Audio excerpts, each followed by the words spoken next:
inviting you to sign up to volunteer today so that you can change the life of a child for better forever. We have one-to-one mentoring programs where you can sign up and spend time with the child 2 to 3 times a month.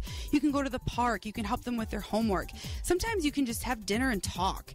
These small little things that you can do each month cost nothing, and it only takes a little bit of your time so that you can change the life of a child.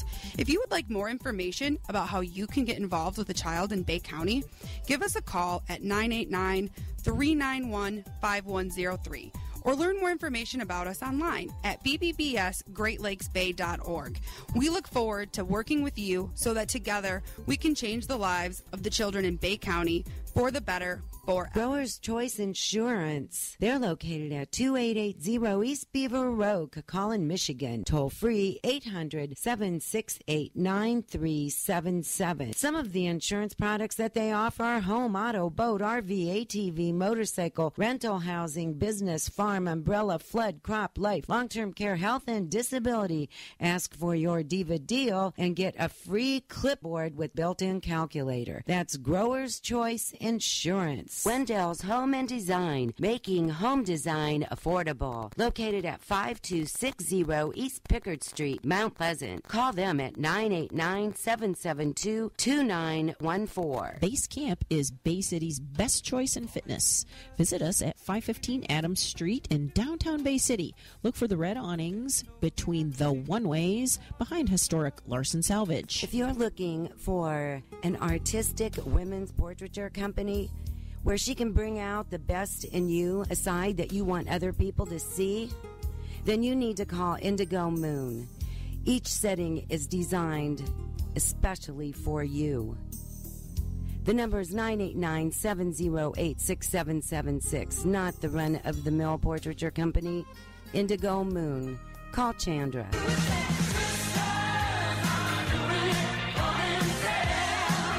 Wine glasses are full. The divas are ready. Now back to the Divalution show. You know, we were just talking about when we're growing up. I think we should have a whole show about childhood memories sometime. I think that would be really fun. I think it would be. It would be. But right now we're going to walk on your wild side. I love it. Love it. So if you were to walk on your wild side, where would you be walking? Naked. Naked where?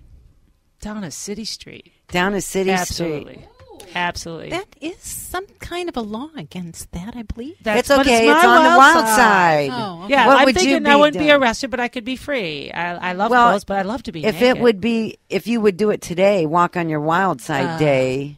Today, like it right might now. be okay. You could tell the cop, hey, Oh, yeah. I'm just walking on my wild side. Yeah. That's It's a what day it is. Come on, it's like a Hallmark day. Isn't there a card? Come on. I could carry a cake or cookies. That would be fun. That would be really Or a some lot of fun. donuts. Oh, I'm yeah. just saying. Just saying. Grilled cheese. We could do 2 days in one. Oh, yeah. So if you were to walk on your wild side, where would you be walking? California in the woods, naked. California in the woods. Naked. Been there, done that. Yeah, I know. That's exactly what I was thinking about when she was saying that. Yeah. Been there, done that. Yeah. But it was always nice weather. Always. No, not always. Most of the time. Most Most of the time. Then we have then we'd have those deluges where it would just rain and rain. Everybody would be afraid of flooding, and all the sandbags would come out. It was craziness. I am going to. And Sandy, if you were to walk on your wild side, where would you be walking? Well, I guess I'm a little more conservative than these two girls. So what's your wild side? I definitely would have my clothes on, but I would be walking the beach. The beach. And maybe a little sex on the beach. Ooh. That's not walking. You'd have to do it standing up, moving. Yeah, you do have to, and you do get to take your clothes off, so I guess I did. There you go. Yeah, silly. And I have done that. So I guess it's up to me now. If I were to walk on my wild side, where would I walk? I would walk scantily clad in Sicily. Ooh, look Yes, at you. on the beach. But then I do all those switchbacks. I just walk and walk and walk and walk. I think you can do that legally there. Yes, I'm pretty I think sure. so. Yeah, I'm pretty sure. Yeah, I'm positive. It would be my wild side, not theirs. Yes, yeah. They're just going, eh. Yeah. Hey, Bella, yeah. What you were doing? Yeah, but they pinch your butt. Where are you going? Yeah. Where are you going? Yeah. You know, the other night, my husband and I had this conversation about Box. Box and I were talking about angels for some reason. I can't even remember how we started talking. Oh, guardian angels. And I asked him if he felt like he had a guardian angel, and he said no. And he asked me if I did, and I said yes. I've always felt like that because I've been in some situations where really bad things could have happened to me, and they never did. So something had to be there protecting me. Right. Yeah. I would agree. I don't know why I thought, because I was on my wild side. That's right. You're just like, wait, where's that guardian angel? Just to keep me safe. And there she is. Yeah. Or he. Isn't it interesting? We all kind of were scared. We were naked or very little clothing.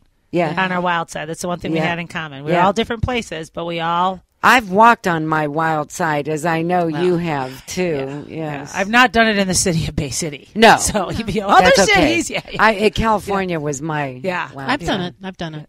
Yeah. I've done it. Down California. in, I was going to say down the city of Bay City. But No, I say, California wild thing. Yeah. Yeah.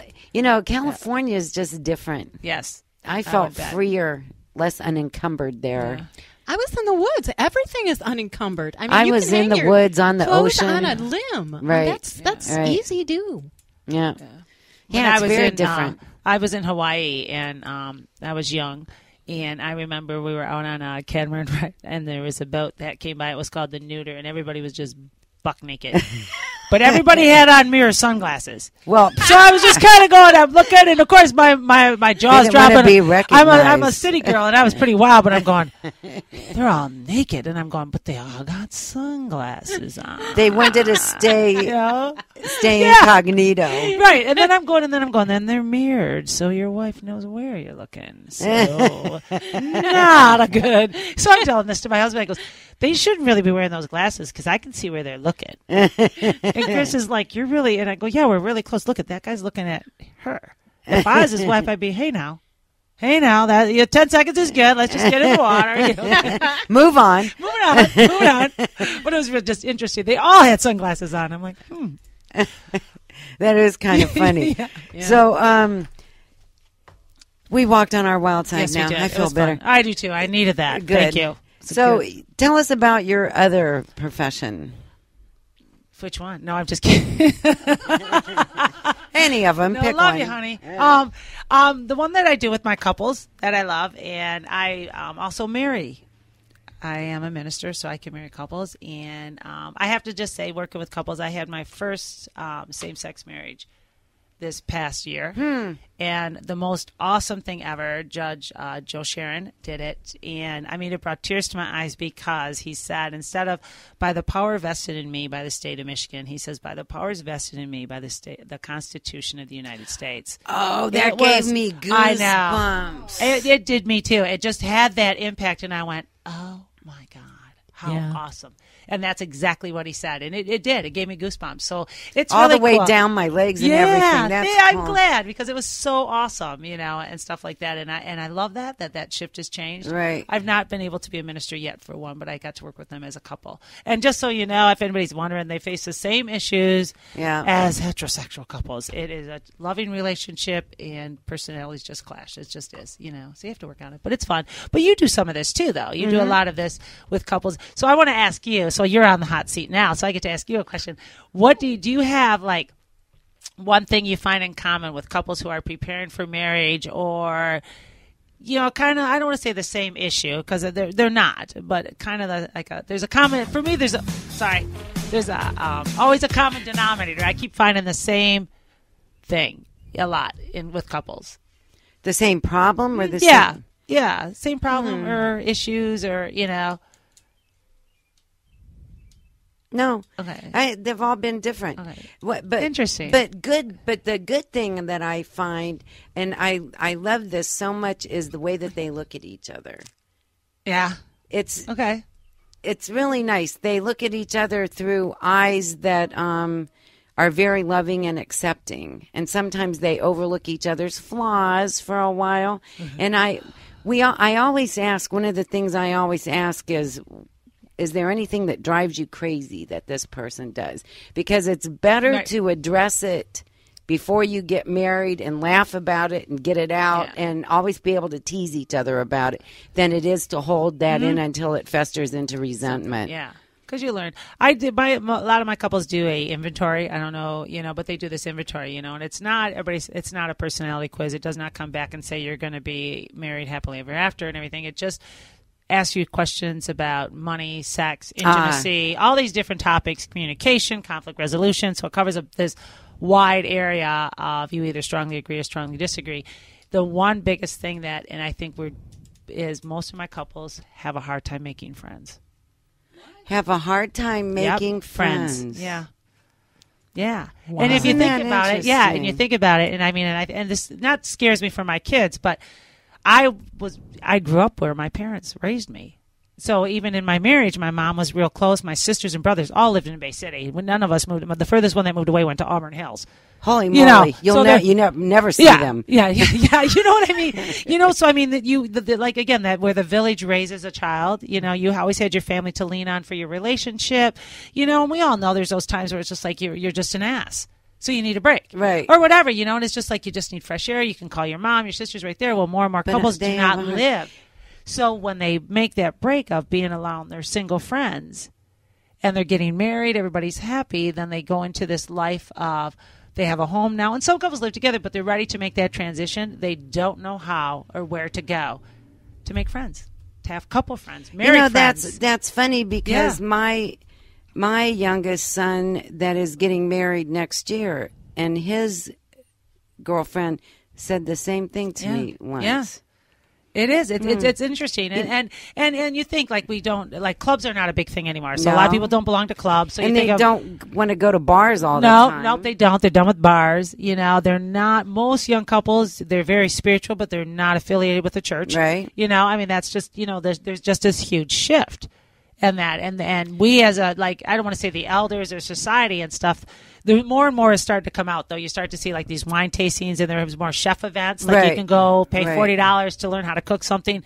So they're getting it that way, and stuff. But they have a hard. I can't imagine that, but it's the common thing out there. Texting and the internet and all that intrapersonal contact certainly isn't helping. No, not at all. So it's going to get worse and worse. Yes, it is. If you ever want to do anything for your relationship, the one thing you do is do yourself a favor. Check your phone for 1 week. All your electronic devices. When you come home from work, you check them at the door. Let family know.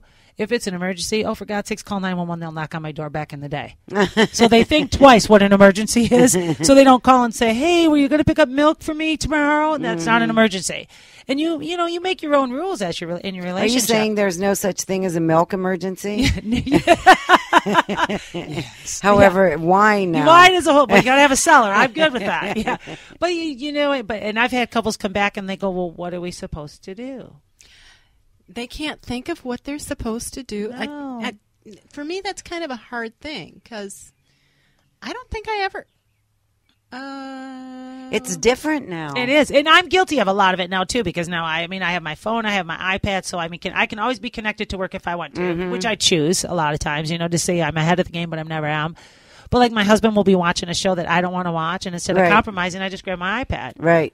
So I've disengaged because I'm on my iPad. I'm watching what I want. Right. Even though we're both in the same space. And I don't think really that there's anything wrong with that. Well, it's not unless wrong, you're but trying if to you talk. but if you check all these electronic devices, and you walk in every day and you check them, guess what? There's a conversation about what we're watching on TV. Yeah. And maybe you can't agree, so what are you doing? Are you talking? Are you playing Yahtzee? Are you playing a game? Yeah. Are you choosing? Yeah, exactly. So then you segregate. My husband watches a lot of car shows. Yeah. And really, I have a little bit of interest in them, the old cars and stuff. I do like seeing those getting fixed, but there's there's a lot of it that I just don't care about, and so I do disengage. I'm very guilty of that. Oh, me too. That's why I said I'm not pointing the finger like I do this correctly, but it's and my couples, they cannot wait to get back to their devices, and they text. And I say, there's no and it's texting. that's why it's gotten worse. Like leave notes, talk to each other, and they struggle, but they get it, and I tell them, and your date night is you don't have much money, so make a date night at home. Mm-hmm. I have to like give them ideas, and I go, all right, you eat dinner, so why don't you eat dinner in the living room? Right. Make it be a picnic. And they're like,